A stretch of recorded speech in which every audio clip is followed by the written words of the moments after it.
In a surprising and deeply moving event that took the world by storm, American rapper and fashion mogul Kanye West was brought to tears after receiving a powerful and emotional message from Burkina Faso's revolutionary leader, President Ibrahim Traoré.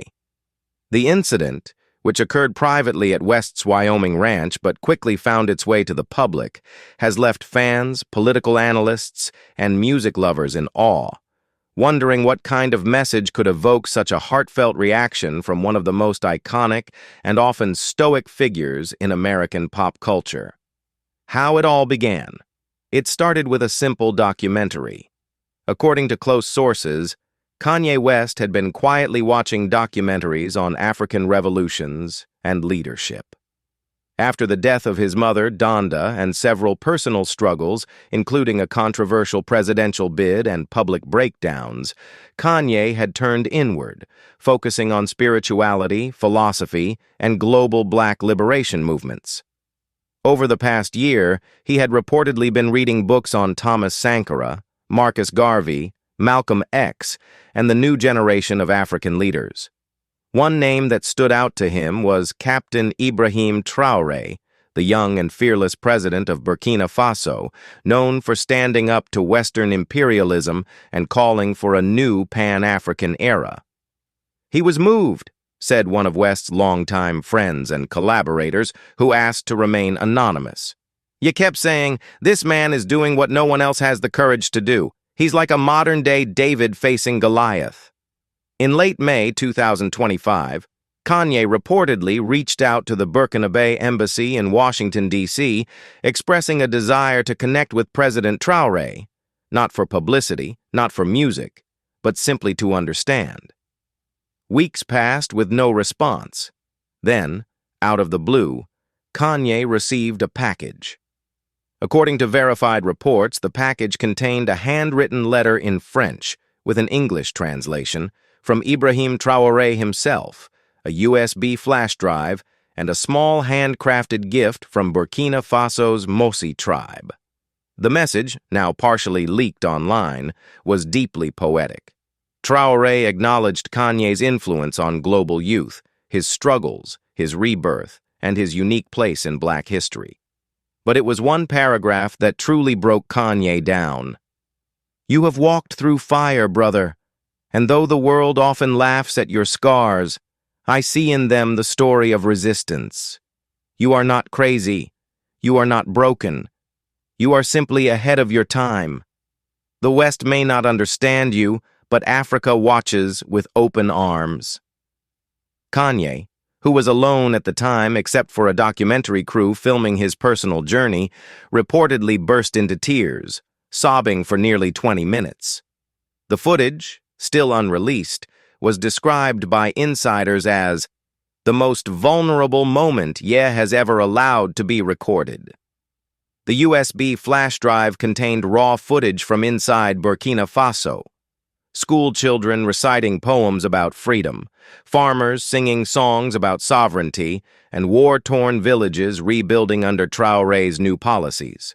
One video in particular showed young boys rapping in French and Dioula, calling Kanye their distant brother and thanking him for giving them confidence through his art.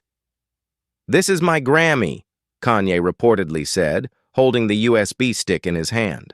"No award ever made me feel like this." Within 48 hours of receiving the message, Kanye posted a cryptic tweet. "The world may try to cancel me, but Africa sees me. Traoré, I hear you. The mission is clearer now." Fans flooded social media with mixed reactions. Some mocked the interaction, calling it a PR stunt. But others, especially among the African diaspora, celebrated the moment as a sign of healing, solidarity, and a new global consciousness forming between influential Black figures. Activists in Ghana, Nigeria, South Africa, and Haiti praised Traoré for his diplomatic depth and emotional intelligence. One tweet from a Nigerian activist read, "This is not just about Kanye crying. It's about the most famous Black man in America acknowledging the leadership of the most fearless Black man in Africa." Sources close to Kanye confirm he is planning a quiet visit to Burkina Faso later this year, not for a concert or media tour, but to witness the revolution himself. Rumors also suggest a possible collaboration, not music, but a documentary series titled Echoes of the Soil, featuring unheard voices from across Africa. Ibrahim Traore has not publicly commented since the letter was sent, maintaining his usual disciplined silence.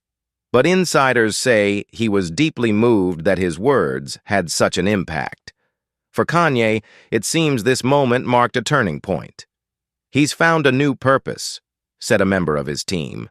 "It's no longer about fashion or fame, it's about legacy, about truth, about Africa."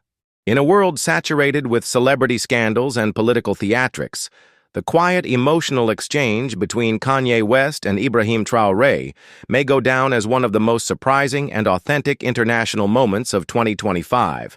It reminded us that behind the headlines and hype, real emotions and real connections can still happen, even between a billionaire artist in America and a humble soldier president in Africa.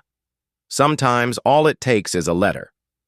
On August 10th, 2025, Kanye West's private jet touched down in Ouagadougou, the capital of Burkina Faso. But there were no red carpets, no media frenzy, no VIP motorcade. Instead, Traoré insisted on something simple. As the plane doors opened, Kanye was greeted not by a wall of security, but by a group of barefoot schoolchildren holding handmade signs that read, "Welcome, Brother Kanye. From pain to power, Africa remembers who you are." Visibly emotional, Kanye walked toward them, removed his shoes, and knelt down to shake hands with every child. President Ibrahim Traoré was already waiting at the end of the tarmac, wearing no military uniform, just a plain cotton tunic, a beaded bracelet, and his signature calm gaze. The two men embraced like old friends. Kanye whispered something inaudible to the cameras. Traoré nodded and smiled. Later, Traoré would reveal the words, "Thank you for reminding me I still matter." One of the most symbolic moments of the visit came when Kanye and Traoré visited the Thomas Sankara Memorial. The memorial honors the former revolutionary leader of Burkina Faso, who was assassinated in 1987 for his Pan-African stance and anti-imperialist views. Standing before a statue of Sankara with a raised fist, Kanye stood in silence for over 10 minutes. The crowd, hundreds of students, elders, musicians, and freedom fighters, said nothing. It was a rare, sacred pause in time. Then, without warning, Kanye began to sing a soft melody, a wordless hum that many described as spiritual.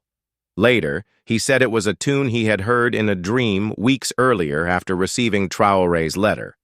That melody would go on to become the intro to his next album. The following day, at an open-air gathering near Bobo Dioulasso, Kanye gave a spontaneous speech that stunned both his critics and admirers. Here's an excerpt. "When I was a child, I dreamed of gold chains, but I didn't know the hands that dug that gold bled in silence. When I became a star, I screamed for freedom. But I didn't know freedom doesn't come from fashion, it comes from truth. Brother Traoré didn't write me a message to flatter me. He wrote me a message to wake me up. And now I'm awake, and I'm not going back to sleep. I came here not to perform, but to learn, to listen, to return to the soil I was pulled from. I thought I had lost my mother, but in Africa, I found her again. In every grandmother who still sings lullabies to a wounded land." The crowd erupted into tears, chants, and songs. Some held up their phones, others held up Bibles, Qurans, and ancestral beads. Kanye, who had once been booed for interrupting award shows, was now cheered for interrupting history. By the end of the visit, several tangible outcomes had already begun to form. Voices of the Future. Academy was officially announced, a partnership between Donda Academy and Burkina Faso educators. Local youth artists were selected to collaborate with Kanye's team on a short documentary titled Letter to the West. Kanye donated $4 million to rural education and agriculture programs in Burkina Faso, saying, "Freedom starts with food and books, not fame." A joint statement was issued by both men, calling on global black leaders to build not conferences, but communities. But the most powerful impact couldn't be measured in dollars or headlines. It was in the spirit. Before departing, Kanye returned to the school where the young rappers, those featured on the USB drive, studied. The boys performed a new song in front of him, this time blending Dioula, French, and English. The chorus was simple. "We sent a letter, and the letter flew. It touched a star, and the star came through." Kanye, moved to tears again, gave the boys a small brown notebook. It was his original journal, the one he had written in since the day he read Traoré's message. On the first page, he wrote, "I came looking for Africa, but Africa was looking for me too." Months later, as Echoes of the Soil topped global streaming charts, and footage of Kanye's journey circulated across classrooms, churches, and community centers, people began to understand. This wasn't just a story of a celebrity meeting a president. This was a spiritual reunion, a long-lost brother returning home, a letter that reached deeper than borders and bulletproof vests. And as Kanye West's voice echoed across continents, blending ancient drums with new beats, old wounds with new hope, it became clear. Sometimes revolutions don't begin with bullets or ballots. Sometimes they begin with a message, and a man brave enough to cry when he reads it.